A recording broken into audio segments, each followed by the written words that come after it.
Mara Ashvale did not knock on the northern gate of Veltharion. She simply stood before it, hood down, face raised, and waited. The guards on the watchtower saw her first. One of them almost dropped his spear when he noticed the child standing beside her, a small boy with amber eyes that caught the morning light, in a way that made the older guard's breath stop in his chest. He had seen those eyes before. Every soldier in Veltharion had. They belonged to the king. Inside the fortress, King Aldrich Voss was seated at the head of a long table, listening to his advisors argue about grain routes. His new wife, Lady Seraphine Drakmore, sat to his right, tracing a map with one finger, and saying something measured and intelligent that he was not fully hearing. The wedding had been 4 days ago. The fortress still smelled of celebration flowers that were beginning to turn. He had done his duty. He had signed the contract, spoken the vows, and secured the trade alliance with the Eastern War Duke. The border tension had quieted. His advisors called it a great success. Aldrich called it survival, because that was the only word that felt honest. General Corvin entered the room without knocking, which he only ever did when something was wrong. He bent close to Aldrich's ear and said 3 words. Aldrich did not move for several seconds. Then he stood, excused himself from the table in a voice that gave nothing away, and followed Corvin into the corridor. "How long has she been standing there?" Aldrich asked. "Since first light," Corvin said. "The guards say she has not moved. She is not demanding anything. She is just waiting." "And the child?" Corvin was quiet for a moment. "The child looks like you, Aldrich. There is no polite way to say it differently." Aldrich said nothing. He walked to the throne room and told the guards to bring her inside. She walked in without hesitation. The boy walked beside her, holding her hand but not hiding behind her. He studied the stone walls and the high windows with the calm curiosity of a child who had learned to observe the world before reacting to it. He was perhaps 2 years old, maybe a little older, with a serious face and those unmistakable amber eyes. Mara looked different. 3 years had passed since the night Aldrich had last seen her. A burning village, a shared shelter, a bond that had surfaced between them like something rising from deep water. He had felt it clearly that night, the kind of recognition that wolves described as a pull in the bones, a certainty that bypassed logic entirely. He had walked away from it anyway. She had disappeared before dawn, and now she was here, standing on the marble floor of his throne room, wearing a travel cloak the color of ash, with a child beside her, and something in her expression that was neither anger nor hope. It was simply steadiness. The kind that comes not from peace, but from carrying something heavy for a very long time, and learning not to let it show. "I did not come to make a claim," she said. Her voice was calm. "I came because I found something that cannot be ignored, and because you are the only person in a position to do anything about it." She reached into her traveling bag and placed a silver-bound book on the floor between them. Then she placed a folded letter beside it, then another. She arranged them carefully, like a woman who had rehearsed this moment many times and wanted to get it exactly right. "The boy's name is Cale," she said. "He carries the Ashbourne seal." The room went completely still. Corvin looked at Aldrich. Aldrich looked at the documents on the floor. The 2 guards near the door exchanged a glance that neither of them would speak about for years. The Ashbourne seal was not a legend exactly. It was more like a fact that everyone had agreed to stop discussing. 4 centuries ago, the original Alpha bloodline, the first ruling line of the Wolf Kingdoms, had supposedly ended. No heirs, no continuation. The current dynasties, including Aldrich's own, had risen in the years that followed, but the old law, written in the founding texts of the Wolf territories, was clear. The Ashbourne bloodline, if it ever surfaced again, held a claim that superseded all others. Mara had spent 3 years in borderland archives and monastery libraries, following a trail of letters and genealogical records, chasing a truth that had been buried for 400 years. Cale was the continuation of that line, and she had the proof. Aldrich picked up the silver-bound book. He opened it. He read in silence for a long time while Corvin stood nearby, and Mara waited, and Cale sat down on the marble floor and began examining a small stone he had found in his pocket. When Aldrich finally looked up, his expression was unreadable. "How long have you known?" he asked. I suspected it when Kale was born, Mara said. I was certain 6 months later. It took another 2 years to gather enough documentation that no one could dismiss it. You could have used this yourself, Aldrich said. You could have gone to any of the other kingdoms. You could have made a public claim without ever coming here. Yes, she said simply. But you came here. I came here, she agreed. He waited for her to explain. She looked at him steadily and said nothing more, as if the explanation was something he should already understand, and somewhere beneath the years of duty and silence and careful distance, he did understand it. He just was not ready to say so. He told Corvin to have the documents examined by the kingdom's oldest scholar before the end of the day. Then he told the guards to prepare a comfortable room for Mara and the boy. Then he walked out of the throne room and stood alone in the corridor for a long time, staring at the stone floor, feeling a wound he had thought was healed open cleanly and completely, like it had never closed at all. The political consequences arrived faster than anyone expected. The War Duke had spies in the fortress. This was not a secret.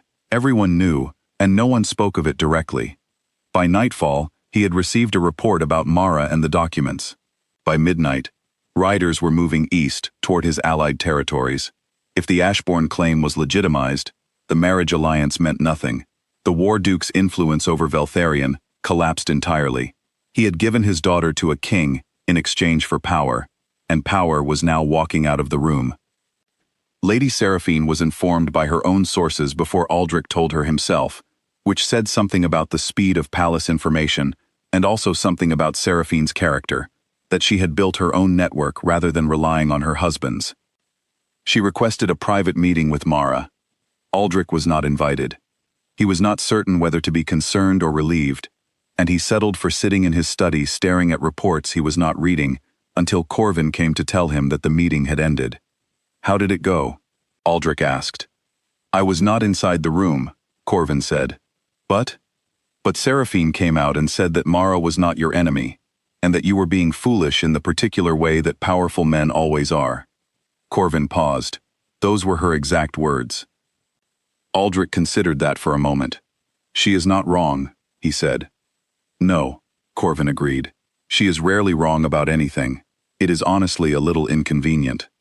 3 nights later, Aldrich went alone to the room where Mara and Kale had been housed. He knocked. She opened the door. Kale was asleep on the bed behind her, one arm wrapped around a stuffed animal that looked like it had traveled a very long way and survived the journey by sheer stubbornness. Aldrich sat down in the chair near the window. Mara sat across from him. The room was lit by a single lamp and the moonlight coming through the curtains, and it was the most honest light Aldrich had been in for a very long time. Why now? He asked. Why come back at this particular moment? She was quiet for a while.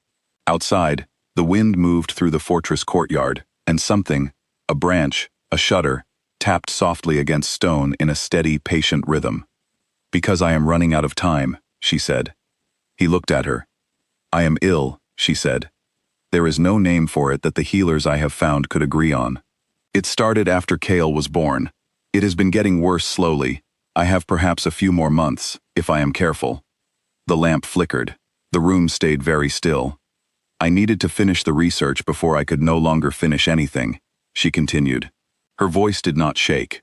It had the quality of someone who had already done all of their crying privately and in the right places, and who had arrived here on the other side of grief, into something quieter and more final.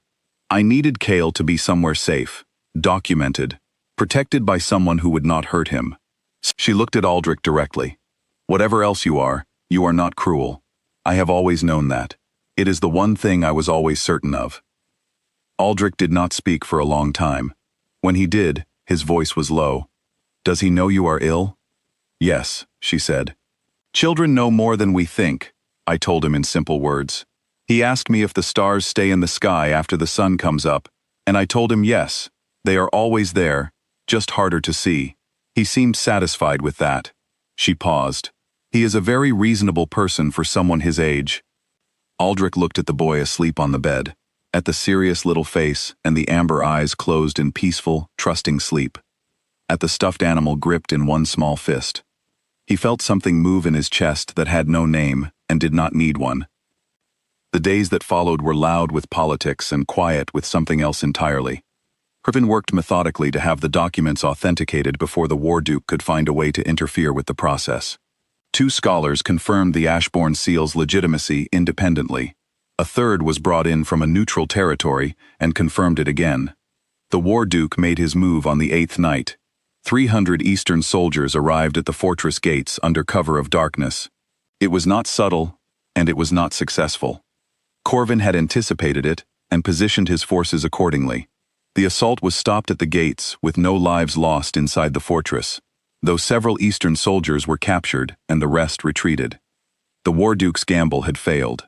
His alliance with Veltharion was already meaningless, and now his military credibility was damaged. He retreated east and began the slow, quiet process of becoming a smaller and less frightening man, which is the only direction that particular kind of pride ever travels.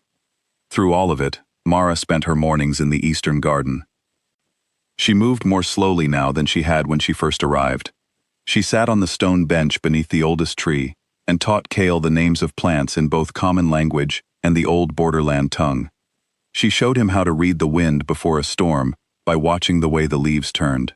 She told him the names of every bird that landed on the garden wall, and the ones she did not know, she made up names for, and she told him honestly that she was making them up, and he found this very funny. Aldrich began arriving in the garden on the 5th morning, before his court duties began. He told himself it was to observe the air. He stopped telling himself things by the 7th morning and simply arrived, poured himself a cup of tea from the pot Mara always had waiting, and sat in the chair near the bench and watched Chaol interrogate a beetle. They did not talk about the bond. They did not talk about 3 years ago, or the burning village, or the dried flower on the windowsill. They talked about Chaol, what he liked, what frightened him, what made him laugh, what questions he asked at bedtime that were too large for simple answers. They talked about the garden. They talked about small things with the careful tenderness of 2 people who had learned not to reach for the large ones. It was, Aldrich thought sometimes, the most honest he had ever been with another person, and it was happening at the worst possible time, which was perhaps the nature of honesty. Seraphine left Veltharion 3 weeks after the documents were confirmed. She did not leave in shame. She negotiated her own departure terms with the same sharpness she brought to everything else, retaining her lands, her title, and her independence. She told Aldrich on her last morning that she hoped he would stop confusing responsibility with punishment, and that Chaol seemed like a good child, and that the Eastern Garden had remarkably good light. She shook Mara's hand before she left. Mara thanked her for something, quietly, that no one else heard. Mara died on a morning that was almost offensively beautiful. The sky was the kind of clear blue that seems too bright to be real. The light that fell across the Eastern Garden was golden and warm, and the oldest tree was doing the slow, patient thing trees do in good weather, simply existing, fully and without hurry. Chaol had fallen asleep against her side on the stone bench. She had not woken him. She had simply grown still. Aldrich found them there when he arrived with his cup of tea. He stood at the garden entrance for a long time. The birds were making their usual noise. The beetle that Chaol had befriended, or one very much like it, was moving along the base of the garden wall. He set down the cup carefully on the ground. He lifted Chaol without waking him. The boy stirred slightly, made a small sound, and pressed his face against Aldrich's shoulder and went still again. Aldrich carried him inside. The kingdom formally confirmed Chaol as true alpha heir 7 days later. The ceremony was small, and witnessed only by those who understood the full weight of what it had cost. Corvin stood guard with the expression of a man who intended to stand guard for a very long time. Aldrich ruled as regent. He dismantled the remaining pieces of the political agreements carefully and without bitterness. He built the kingdom around the boy, not perfectly, not without mistakes, but with the specific seriousness of a man who had learned the cost of choosing duty over truth, and did not intend to teach that lesson to the next generation. Chaol grew up in the Eastern Garden. He became, over time, a solemn and thoughtful child, and then a solemn and thoughtful young man. He spoke of his mother sometimes in the present tense, even years later, as though she were simply somewhere nearby and not yet visible. No one ever corrected him. Every year, on the same morning, Aldrich placed a single dried flower at the base of the oldest tree in the garden. He did not explain it to anyone who asked, and over time, people stopped asking. They understood, the way people eventually understand things that are too large and too honest to require explanation, that some bonds are not built by ceremony or contract or the careful arrangements of powerful men. Some are written before the choosing.